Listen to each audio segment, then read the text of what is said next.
Cheers! We continue to munch on what I would call a starter before our main course at Chef U's Sushi Bar. This is what makes the coffee so special. We actually have a real gold leaf. Wow. I don't think we should drink it. We should probably gather it and take it to Can I make a ring out of it? We can make a cargo. Get some tips on how to enjoy a day's out with the girls. Two lionesses struggle to cohabit. Because I'm not going to stand here and be compared to some... Hey, Nancy, don't try me. As the coastal vacation brings Nancy and Joe closer. Nancy, you are full of surprises. What would you like me to do for you this morning? Or will it be? Now, can you give us some space? No. He? Ni usherati. Watch your mouth, Mother Teresa. Or what? This games that you and Nancy are playing. Na nyinyi mmekuwa akina nani kuingilia mambo ya wazazi wenu? Stringed, making a comeback. Hotter. You're just gonna stand there and stare at us? How do you think things will end up here? This is a conversation between your father and I. Sometimes it would be good if you would just stand your ground. Wait, Mtoto, wait. What happens between me and Mama Paul is none of your business. Bolder. You know Mama Paul is leaving you. So what? What? I'm done being your puppet and dancing to your tune and manipulation. We called the clients and told them that the court has shut us down. Only on KBC Channel 1. Fridays at 8:30 p.m.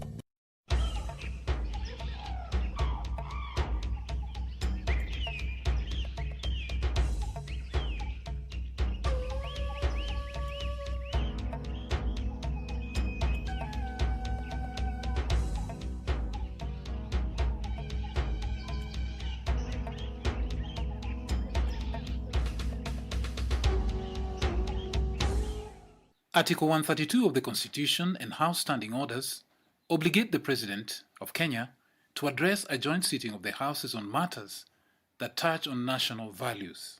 The State of the Nation Address is an annual constitutional requirement where the President is accorded the opportunity to address the nation on all the measures taken and the progress achieved in the realization of the national values. President Uhuru Kenyatta has in the past delivered the address between March and May. Last year, he gave the address on April 4th, where he briefed the nation on the progress his administration had made towards realizing his legacy-defining projects. He also dwelt on the war on graft, as well as the Building Bridges initiative. He pointed out further that there will be no turning back on devolution, as it was the answer to unequal development. This year's address had been delayed by the COVID-19 pandemic. The first case of the virus was reported in the country in March. In this year's address, the head of state will likely take stock of the Big Four agenda. The President may also root for the Building Bridges initiative vehicle, which he believes will deliver equity and national unity. President Kenyatta will also report to Parliament the measures taken to achieve national values, progress in fulfillment of international obligations, and state of security. In their communication to the Houses, on Tuesday, Speaker Justin Muturi and his counterpart, Kenneth Lusaka, said the House attendance will be in compliance with the social distancing directives by the Health Ministry.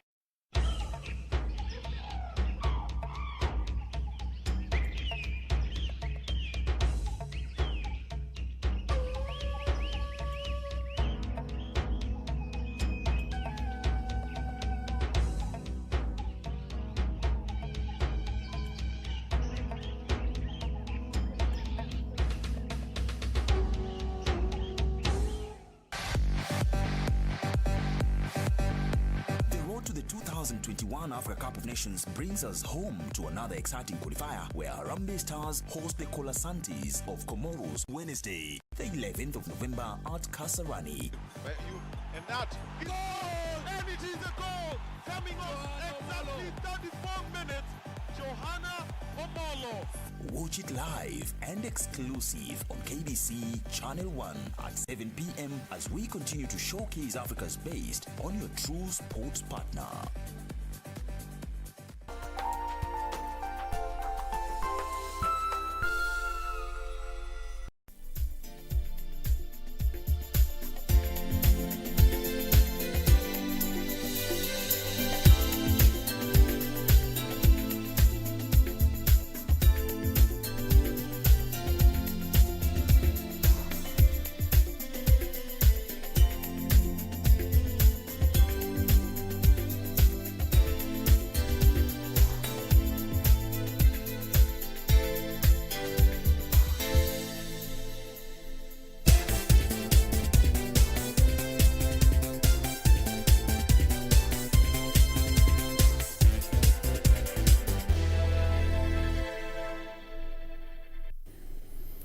Hello and welcome, coming to you live from KBC Studios here in Nairobi. We are on all social media platforms, including Twitter, YouTube, Facebook, and the likes. Do join us and also comment on the stories we are about to air with you today. You'll interact with us. My Twitter handle is Aoko_76. My name is Allan Aoko. And we begin in Maralal, where Poro's primary school in Maralal, Samburu County, has been temporarily closed after a teacher tested positive for COVID-19. Reports indicate the teacher is hospitalized at Nakuru Hospital. Samburu County Education Officer Allan said Poro's primary school in Maralal has been closed to allow for fumigation. Additionally, 9 teachers and 1 support staff have undergone COVID-19 tests and are awaiting results. The public health wanted to take the samples of the teachers first, then thereafter they'll move for the children. Omondi said the learners in grade 4 and standard 8 are expected back in school after 48 hours on the advice of the Ministry of Health officials. Today they have fumigated the school, and they informed us that after fumigation, then the premises will be free for occupancy after 48 hours. Parents are concerned and have appealed to the government to help contain spread of the coronavirus to ensure learners are safe while in school. Sijui serikali watachukua hatua gani ili hata watoto wanapoenda kurudi shule wawe kwamba wazazi wakuwa wanajua watoto wao wako salama. Suleiman Yeri, Channel 1 News. Now, professional divers from Kiambu County are currently searching for the body of a 7-year-old boy who drowned at Kasarani River on Monday afternoon. According to area residents, James Thiongo, a grade 1 pupil at Aoko Primary, was in the company of his friend when he slipped and fell into the deep river. Grief has engulfed Aoko village in Ruiru, Kiambu County, as residents come to terms with the drowning of a 7-year-old boy. James Thiongo drowned in the deep waters of Kasarani River on Monday afternoon, and his body is yet to be retrieved. Thiongo is said to have been in the company of a friend when the tragedy occurred. The two were en route to deliver seedlings when they decided to make a detour and swim. Ripoti ya shosho yule amesema aleteo mahidi diwaje apande kwa shamba. Sasa kijana walikuwa naye wakakuja, wakasindikisha sababu ni marafiki, wakaanza kufika hapa. Badala ya kupeleka mahidi pahali mama yake alikuwa anafanya kwa shule, wakafikiria vile watoto tu wanafikiria wakauje huko kwa mtu. Efforts to locate his body have been futile, with residents joining forces with professional divers deployed by the Kiambu County government in the search mission. Changamoto ziko, maji machafu, bado tuko na changamoto za kuingia kwa yale maji, kuna machupa. So tungeomba familia watupatie tu muda kidogo, tukipata mwili na hatutawaachilia. John Nganga, the village Nyumba Kumi initiative chairman, urged parents to monitor the movement of their children who have been at home since the onset of the COVID-19 pandemic. Wazazi waweze kuangalia watoto kwa sababu watoto wakiwa nyumbani usipomwangalia atakuwa pengine ameenda mahali pabaya. Wycliffe Okech, Channel 1 News. Elsewhere, a section of Isiolo-based human rights activists have come out to refute allegations by Nairobi County Assembly Majority Leader Abdi Guyo that the intensive care unit at Isiolo County Referral Hospital is in good working condition. They claim that the Nairobi-based politician is attempting to exonerate Isiolo County government from blame after a patient succumbed to COVID-19 at the facility. Nimeona ICU inafanya kazi. Kama Abdiboru angekalishwa hapo aweko hiyo oxygen nimeona hapo angekufa. These are the utterances made by Nairobi County Assembly Majority Leader Abdi Guyo that have elicited outrage from a section of human rights activists in Isiolo County. They say the Nairobi-based politician is attempting to exonerate Isiolo Governor Mohamed Kuti from blame. Vitanda ndio ziko na ICU sio kitanda peke yake, na katika hiyo vitanda 6 ni mtungi moja peke yake inasabu hiyo vitanda yote. Kila kitanda inapaswa kuwa na mtungi yake na pipe ya oxygen, lakini hapa kwetu ni afrocinema. Their fury sparked by the death of Abdi Boru, a local conservationist who is the latest to succumb to COVID-19. The late Boru was being ferried to Nairobi due to lack of intensive care units at Isiolo County Referral Hospital. Tumeenda Nairobi Hospital, tunajua house hivi inakuwa. Hakuna mmoja wetu tumepelekwa hapa tukaambiwa tuangalie ama tufanye test. Na hatukusikia kuna daktari professional, daktari ambaye amekuja wakatoa press conference wakasema kuna ICU hapa. Hatukusikia kwa body professional yote wakisema kwamba kuna ICU. Tunasikia tu kwa makalulu. Demanding that Nairobi County Assembly Majority Leader Abdi Guyo apologizes to the family of the late Boru. I apologize to the family of our late conservationist Mzee Abdi Boru kwa ile matamshi alitoa wakati walikuwa katika mchango uko Bulesa. The activists also urged senior medical officers from the Ministry of Health to tour the hospital and assess the situation. They also threatened to mobilize residents in Merti, Garbatula and Isiolo towns to hold peaceful protests and pressurize the county government to come clean on the matter. Sisi tunapatia governor siku 7 kama hiyo ICU haitakuwa, wazazi wetu hawatakufa kila saa wakipelekwa na ambulance Nairobi. Utahakikisha utafanya maandamano kubwa Marti, Garba na Isiolo.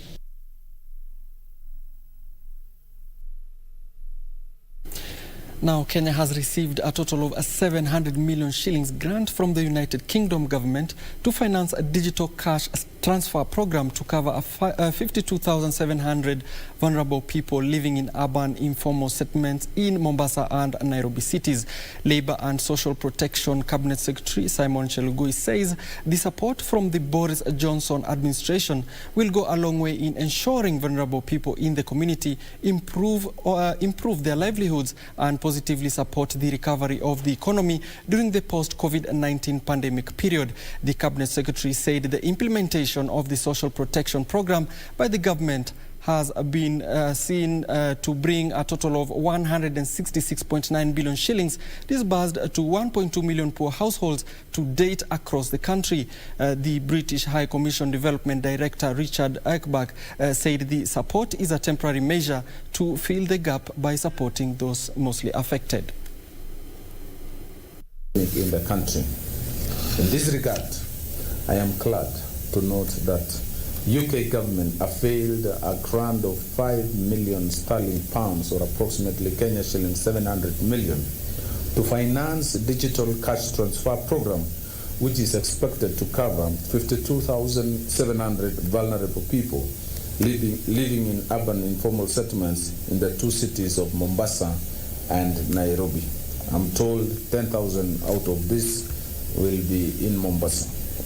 I'm aware the program is already being implemented and will run for 3 months. I just wanted to congratulate, or not congratulate, but to reinforce the messages that the President has been saying, that this is what is needed to really drive economic recovery and get people back working. The support we're announcing today is really a temporary measure to fill that gap, to support those people that are most affected by the pandemic, who have lost livelihoods, who have lost their jobs, who are living in informal settlements, urban areas. That is the support that we're providing. It is only a temporary solution. The future is to regenerate, to reopen and get Kenya back working again. The Kenya Meteorological Department has teamed up with community weather forecasters in an effort to integrate traditional and scientific methods of weather prediction. The initiative aims at building confidence on weather prediction and is part of diversification into an alternative source of livelihood and build resilience in the wake of a changing climate. The traditional weather forecasters explained how by being keen in observing the immediate environment they are able to predict rainy and drought seasons. The agro-pastoralist community led by their spokesperson Nicholas Lesokoye hailed the initiative by KMD and other partners, saying the collaboration between meteorologists and traditional weather experts will assist in building confidence on weather prediction. And how the two could merge together so that at least during the times of hardships, we can also opt for commercialization of our animals so that we cannot be relying on one source of economy.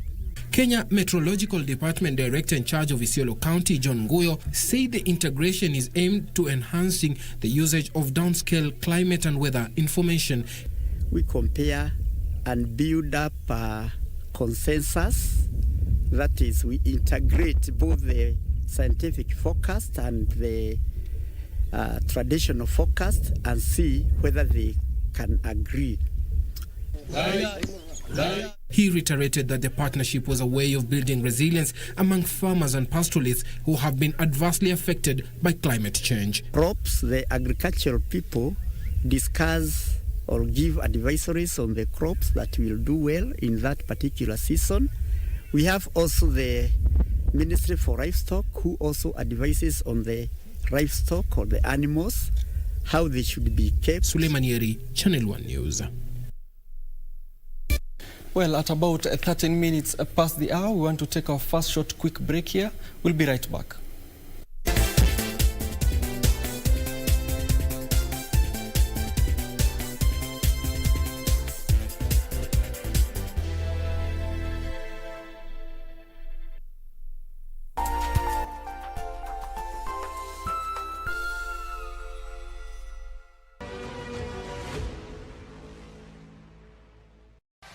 The road to the 2021 Africa Cup of Nations brings us home to another exciting qualifier where Harambee Stars host the Colasantes of Comoros on Wednesday, the 11th of November at Kasarani. Watch it live and exclusive on KBC Channel 1 at 7 p.m. as we continue to showcase Africa's best on your true sports partner.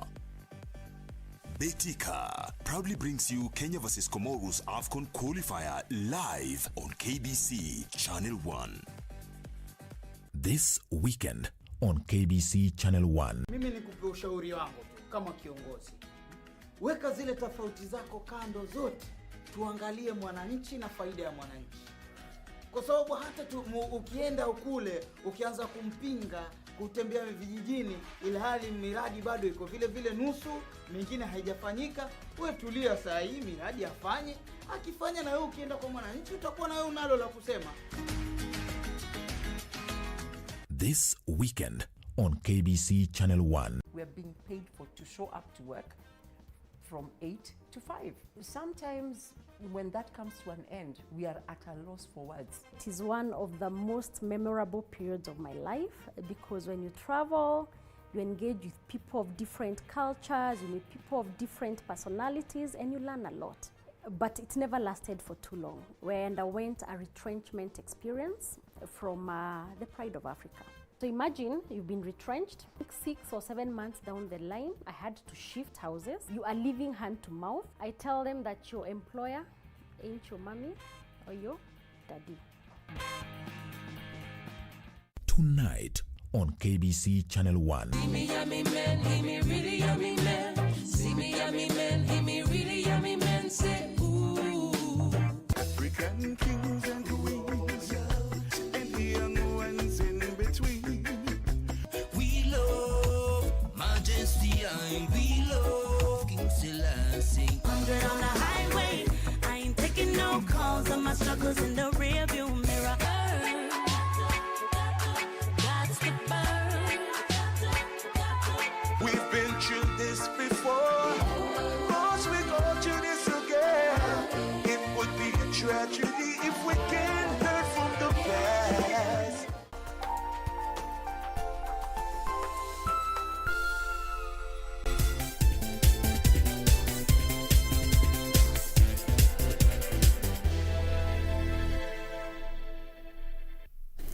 Welcome back. If you're just joining us, this is KBC Channel 1 Lunchtime News with me, Allan, Aoko, and Simon Karodha as our sign language interpreter. Now, a section of church leaders have threatened to mobilize faithfuls against the Building Bridges Initiative report, saying their proposals were not incorporated. The clergy under the Kenya Council of Church Alliances and Ministries are opposing the composition of electoral management bodies. The leaders also say contentious provisions on legalization of abortion, homosexuality, threat to religious freedoms were not addressed in the 2010 Constitution and also in the BBI report. They want the handshake principles to have the BBI document open for dialogue.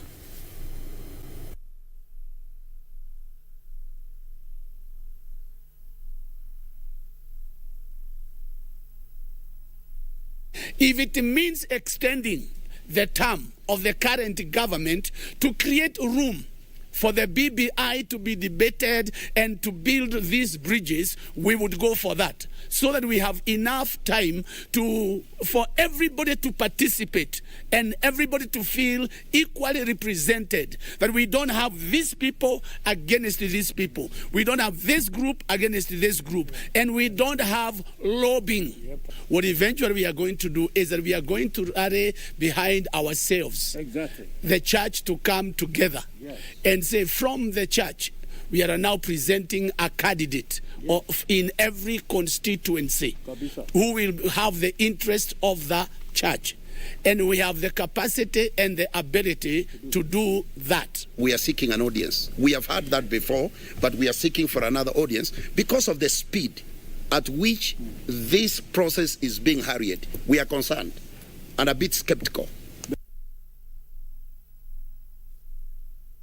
Meanwhile, 2 people have been shot dead and scores others injured after sand traders clashed with police in Maimahio area of Nakuru County. Police have, however, distanced themselves from the shooting, claiming the matter is under investigation, with claims that the 2 were shot by a motorist they were trying to rob. It is alleged that the 2 were shot dead by an armed motorist along the Maimayo Narok Road while trying to load from one of the stranded cars. For the last 2 days, the traders and the youth have held demonstrations to oppose the move by landowners to double the prices of sand. Jaribu kufanya mkutano ya amani, hawataki kusikia. Watu wetu walienda wakazungumza nao wakakataa ili hawawezitikiana. Kama ni kulipa watalipa hivyo mara 2. Na sisi tunaona yenyewe tunanyanyasika. Watu wao wakubwa wakuja waongee nao. Wakikuja tu wakaongea nao vijana. Hao vijana hakuange tena maneno mengi. The traders are blaming the deaths on the police, who for the better part of Tuesday engaged the demonstrating youth in running battles around the trading center. Nakuru Police Commander Tito Kilonze, while confirming the incident, said they had launched investigations into the matter. But I can assure you that we are up to the task, we have the capacity, and we are capable. You can see the vehicles are not flowing. The remaining bit, we will not leave anything to chance. We will make sure we smoke them out from wherever they are. On his part, Naivasha Assistant County Commissioner Mutua Kisilu hit out at the traders, saying they were free to buy sand at cheaper prices elsewhere. Wycliffe Okech, Channel 1 News. Meanwhile, residents of Lesesia in Taveta sub-county are calling on the Ministry of Lands to investigate a group of unscrupulous land brokers who are duping locals to sell their land. Residents claim that they have been conned of their land by people claiming to be genuine land brokers within Taveta sub-county who seem to have some powerful connections. Mino Masanzi is one of those who have been conned. She narrates how she entered into a selling agreement with one of the land brokers within the locality, and because of her illiteracy, the land broker proceeded to change documentation showing that he bought 3 acres of land instead of 3/4 of an acre as they had agreed earlier. Mimi nikamalizana na yeye, tukamaliza biashara yenye tulikuwa tumefanya ya robo 3 kulingana na kuelewa kwangu, lakini yeye kulingana na yeye vile alikuwa amefanya ni kama alikuwa ameshachunguza akajua kwamba hiyo shamba ni eka 3, na ndio sababu alikubali ile biashara nani bei nilikuwa nimemwambia. Akawa ameandika makaratasi peke yake. Baada ya maongezi akatoa makaratasi, tukawa tunaweka sign. Kile ambacho nilikuwa najua Maina aliuziwa ni robo 3 ya eka ya ile shamba ambayo huyu alikuwa analima, lakini sio hizo eka 3. Residents also claim that the land broker is alleged to enjoy the protection of some rogue officers at Taveta police station to carry out their clandestine operations. Hapa alikuwa na gari ya askari, ilikuwa imesimama pale, wakazunguka, alipomaliza kaenda kaingia kwa gari ya askari akaenda. Anafanya biashara na kwa mgongo wa CID. CID sasa ndio wanadili hapa, si Kenya Police. They have called on the government and the county administration to intervene and have the brokers apprehended. Anatoa title deed. Na sijui hizo title deed anatoa wapi? Na Mainasi serikali anaenda kipewa title deed. Zinatoka wapi? Register aliniambia nije nikae na Maina tusikizane anipatie pesa. nikaenda kwa huyo nani CID akaniambia nikae nisikizane na Maina. Maina mwenyewe hayuko tayari kusikizana, lakini mimi pia na mimi siko tayari kusikizana na yeye ili aanze kusumbua pia watu wengine. Kwa hivyo ikiwezekana serikali kama inaweza kunisaidia, naomba tu inisaidie ili. Suleiman Yeri, Channel 1 News. Now in the United States President-elect Joe Biden has said President Donald Trump's refusal to concede victory in last week's White House election is an embarrassment. Biden, who has been making contact with foreign leaders, insisted nothing will stop the transfer of power. Trump has meanwhile tweeted he would ultimately win the race that all major TV networks have forecast he lost. Biden said at the end of the day it's all going to come to fruition on January 20th when he is to be inaugurated to office. Biden has been fielding phone calls with foreign leaders as he prepares to assume office. UK Prime Minister Boris Johnson, Irish Taoiseach Michael Martin, French President Emmanuel Macron, and German Chancellor Angela Merkel were among those he spoke to on Tuesday. Biden, he said he was setting them to know that America is back.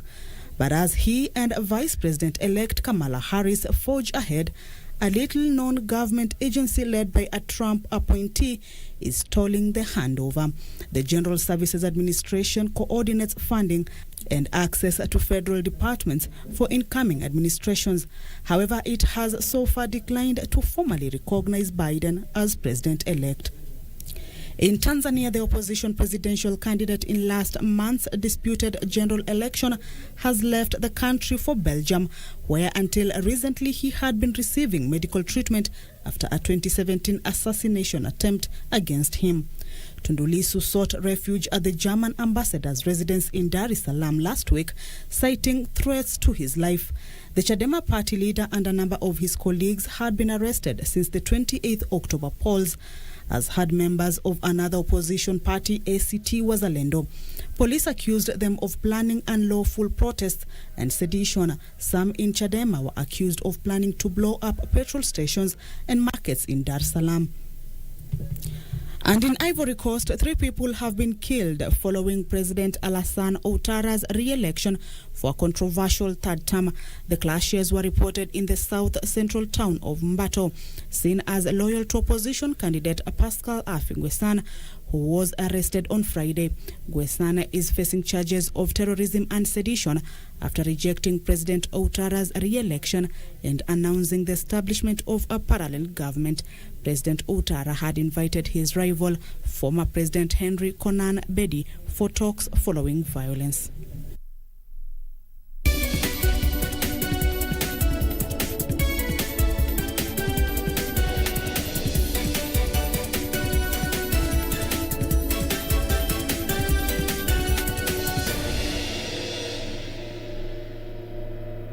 It's time to transact now.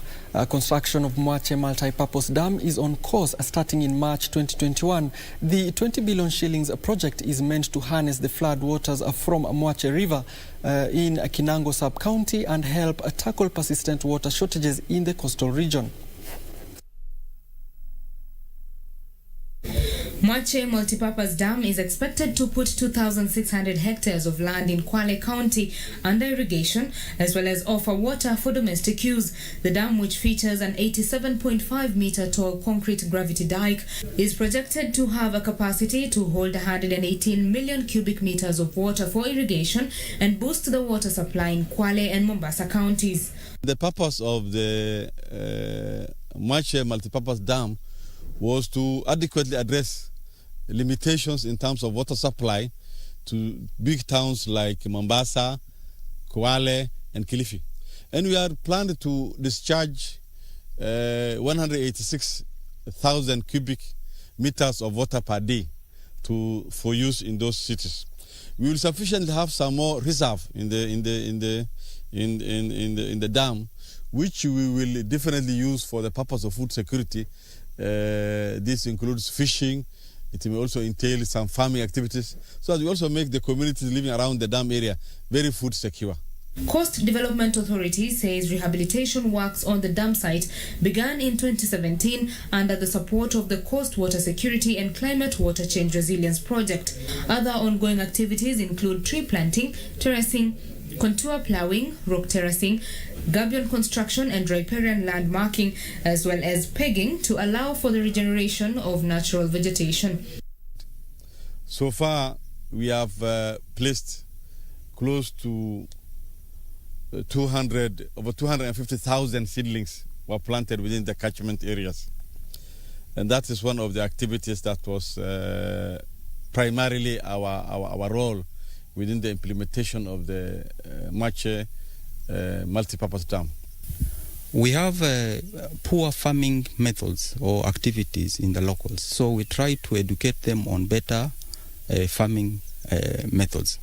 This in mind is that we have very many tributaries or some small rivers, and even on the main rivers. The community to some areas do their farming up to the riverbanks. This we want to discourage by riparian marking so that we give a certain distance from the river where no agricultural activities are undertaken. The Coast Development Authority also targets to increase the forest cover in the Mwache catchment area that stretches from Taita Taveta County to Kwale. Betty Kiptum, Channel 1 Business. The Capital Markets Authority is joining 23 regulators across 5 continents to test innovative financial products and services, business models and regulatory technology. CMA Acting Chief Executive Wycliffe Shamia says the cross-border tests will be conducted under the Global Financial Innovation Network, which is an international network of financial services regulators and related organizations committed to supporting financial innovation. Here are the details of this and other stories in our corporate briefs. The testing of innovative financial products and regulatory technology is part of the Capital Markets Authority's strategy of deepening support for innovative solutions in the capital markets industry. The test environment is designed to give opportunities for regulators to pick lessons from the outcome of the test and apply them in their respective jurisdictions to catalyze innovative financial markets solutions.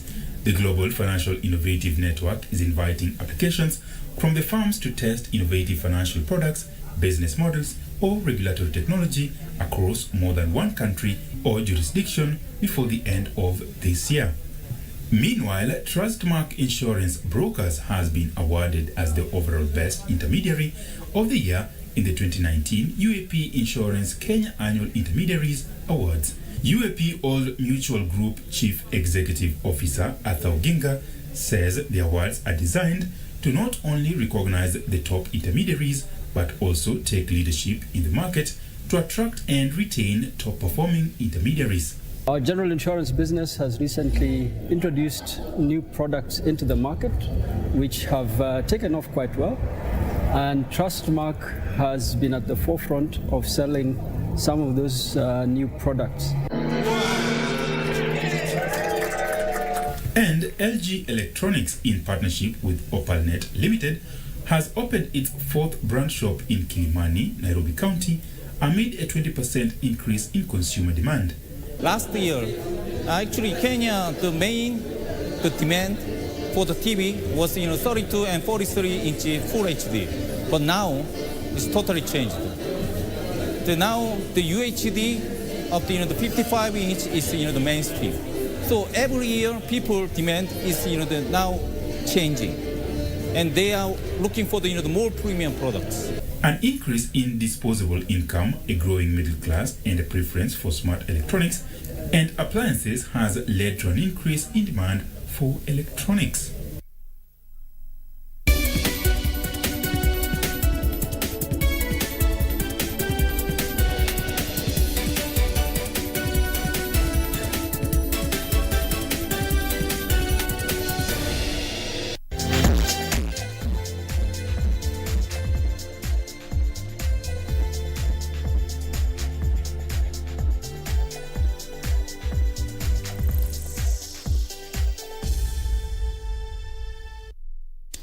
It's time to keep fit now, and Football Kenya Federation Chairman Nick Mwendwa has said that Harambee Stars will travel to Comoros this Friday ahead of the second leg match of their 2021 AFCON qualifier. The first leg encounter will be played tonight starting 7 p.m. East African time and will be aired live at KBC Channel 1, your true sports partner. Harambee Stars will be taking on Comoros in an African Cup of Nations AFCON qualifiers tonight at the Kasarani Stadium. The Jacob Mule coach side will be without the services of the main striker Michael Olunga. Mule has a lot of options to choose from, including John Makwata, Masud Juma, Gurmaya youngster Benson Omala, and Ulinzi Stars Oscar Wamalwa. It will be Kenya's first match under head coach Mule, who was appointed a month ago to take over the mantle after the FKF parted ways with former coach Francis Kimanzi on mutual agreement. We are back on the pitch as we did against Zambia. I am happy that all the professional players are in. I've been with the boys and I'm looking at them and thinking that we have something good to do here. We have Comoros. I think Comoros is late. And, we anticipate to do a good job. We will be out on Friday evening to Comoros. We will again get to Comoros and get the job done. And so I think that we are fantastic and we have done well. The last time Kenya played against the island nation in Nairobi was in 2015 AFCON qualifier, when they emerged 1-0 winners with the return leg ending 2-2. Watch Harambee Stars versus Comoros live on Channel 1. Frederick Mwoki for Channel 1 Sports.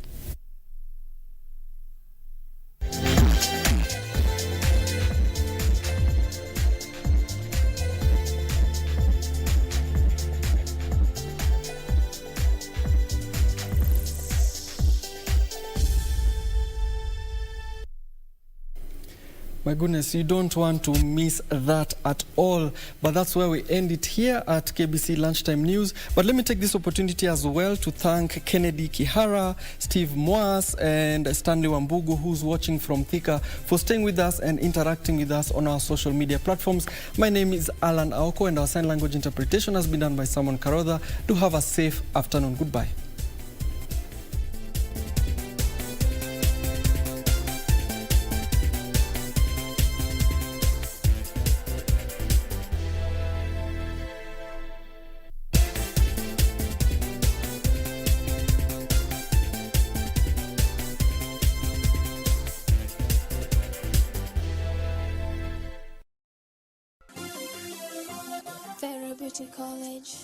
Vera Beauty and Fashion College, with branches in Nairobi, Eldoret, Thika, and Meru. Did you know that we are a Taveta approved institution? We offer courses in fashion design, interior design in soft furnishing, event decoration, flower arrangement, event planning, hairdressing, barbering and dreadlocks, beauty therapy, makeup, nail technology, spa massages, teaching skills, TOT, solo business management, and many more. Register now and visit our website on www.verabeautycollege.com.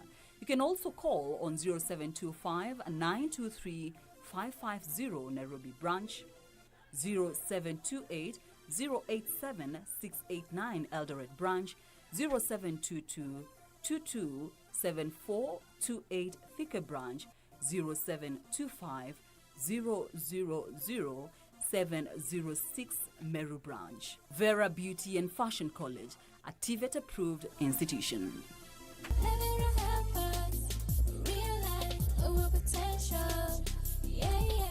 On the next episode of Mimi sioni faida ya kuishi mama. Hebu mama niambie ukweli, kwa nini ulikuja na mimi kwenye hii nyumba? Kwa nini baba hanipendi? Sitafikia maneno hayo. Nimesema ondoka bwana. Amka. Ondoka hapa. Inuka ukakae kule. Nini wewe? Ni kweli. Jamaa mpigo miaka 10 gerezani, alafu wajua mpigo fanya hizi milioni 3.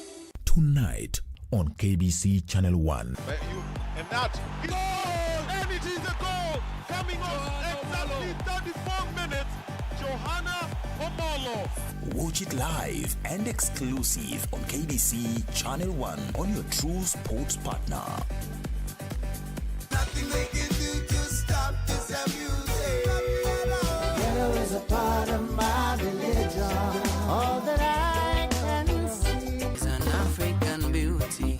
She's a queen.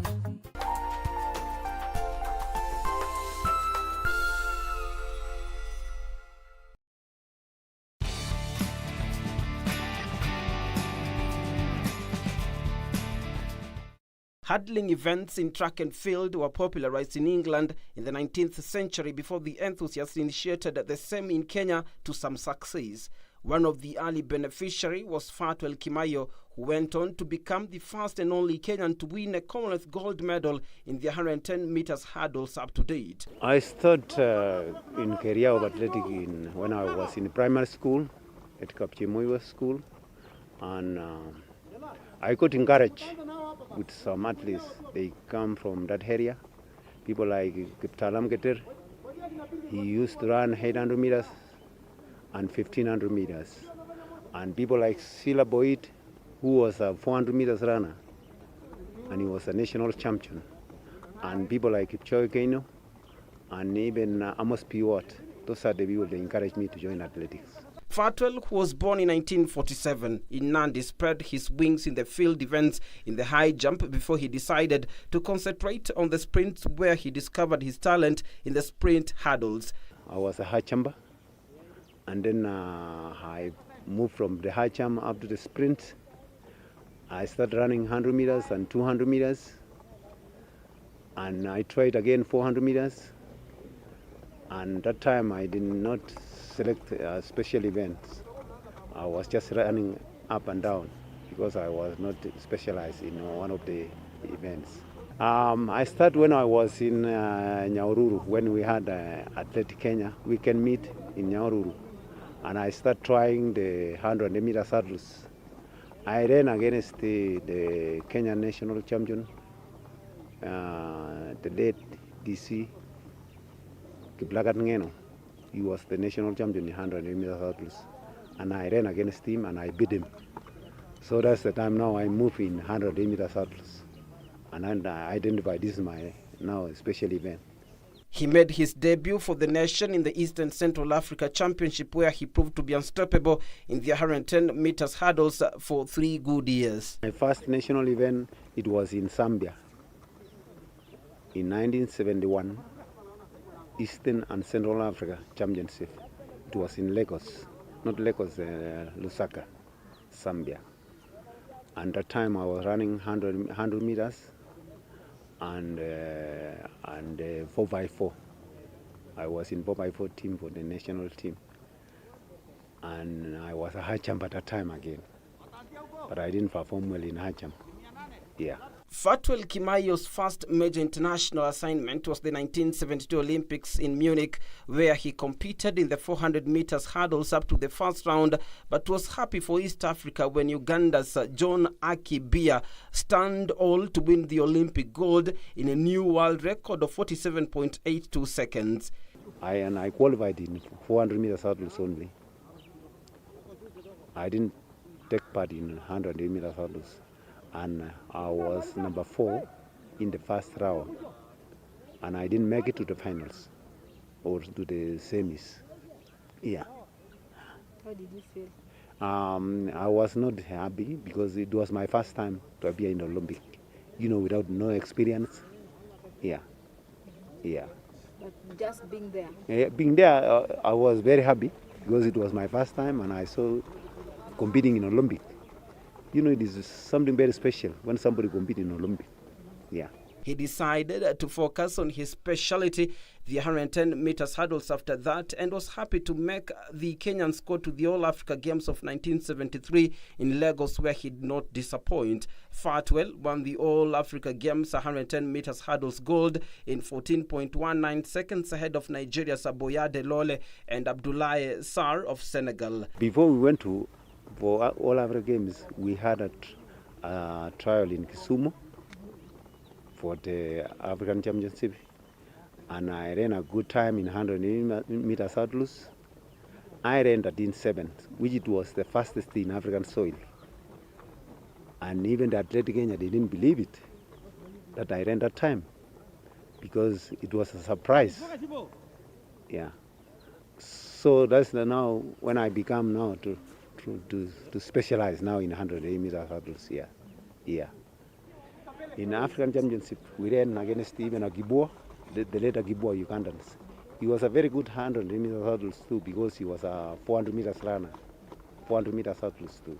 But he came and he ran the 100 meters hurdles. But I beat him. Yeah, and he was second to me in Lagos. Yeah. The hurdler was not yet done as he made his way to the 1974 Commonwealth Games in Christchurch, New Zealand, where he decided to double in the sprint and long hurdles to become the first Kenyan to win the 110 meters hurdles gold against the favourites Berwin Price of Wales and Max Barrington of Australia, while finished fourth in the 400 meters hurdles.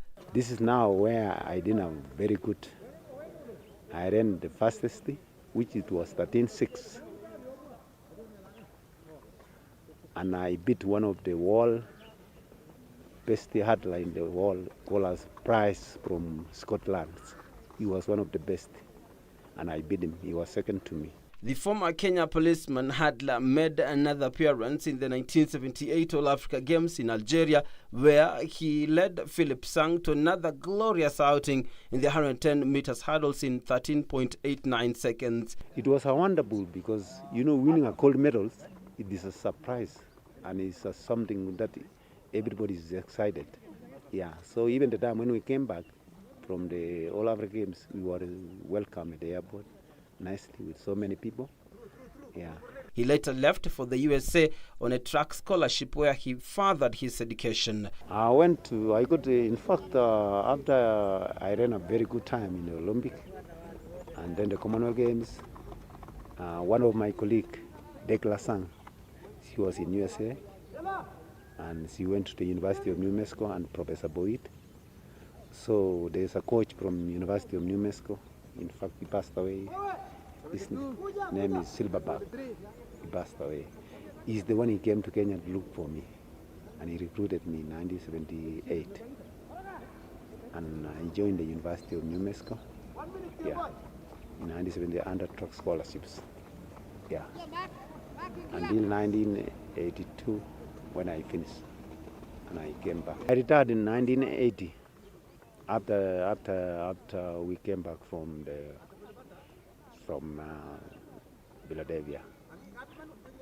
In fact, I got an injury. That's it, made me to be off. And something like sprint is not an easy to recover when you have an injury. Long distance they can recover, but a sprint, you are using most of your muscles.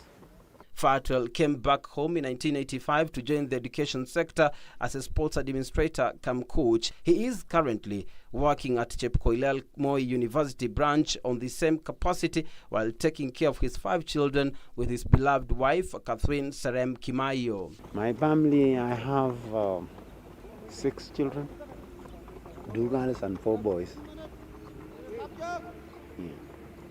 Yeah. I got married in 1972, and my wife, I love my wife. She has been with me for that period up to today. We are living together, and she really take care of me. Yeah, even the time when I was in America, I was homesick most of the time because of her. And when I left her here at home, she was taking care of everything at home. Yeah, and we used to communicate. And then, I used to come to run in Europe, and I came back home. I saw them, and then I went back for USA. Yeah, I really love my wife. Yeah, she really helped me a lot. Yeah. Your children? My children, they are doing very well. Most of them, they have gone to school. My daughter, she just graduated last year from Moi University, and I have a boy now. He's at Adia here in Chepkoilel University College. Yeah. So actually they are doing very well. Yeah. And I always encourage them to do well. His children may have followed up their different dreams, but Fatwell still harbors hopes of further enthusiasts in the country, rekindling their legacy in the hurdles despite lack of motivating factors. After this introduction of the money for long distance and middle distance, now people in the sprints and even the hurdles, they are moving up to look for better events like 800 meters, 15 and 5,000 and the stages. That's where most of the Europeans, they are demanding for those races. When you talk about the sprint in Kenya, nobody's listen about the sprint, and they know that we cannot produce the sprinters. But actually we have those talents. They are there. They are there. It needs only more support to be given. Yeah, because like ourselves, we were not from none. We were from zero, and we came up to the sprints, and we did very well. So actually, even the Kenyans, they are there, and they are very good. Yeah. So even don't be surprised. You know, God is not selfish. You might go to Olympic and taking only 400 meters hurdle, and don't be surprised to win a medal for this country from nowhere. Yeah. Imagine like in 1972, a Gibwa from Uganda. Nobody knows about a Gibwa. And Akipua makes surprise to the world. He beaten all those people like David Hamare from Great Britain. He was a very good. He was an Olympic champion in 1968. But Agibua came and beat him from nowhere. So actually, sprint is something that can make surprise. Yeah, you can come and run and do a good job. Yeah, and win a medal. Yeah. Fatwell Kimayo remains Kenya's top-tier 110 meters hurdler since becoming the only Kenyan athlete to win the Commonwealth gold at that distance, as the other legendary hurdlers Kimaru Songok and Daniel Kimayo established the tradition in the 400 meters hurdles, where the current generation is involved in a quest to revive the glory. Actually, I really encouraging these young people to go to Olympics and do very well. As usual, Kenyans, everybody is watching about Kenyans when you go to Olympics. They know that they are competing with the champions.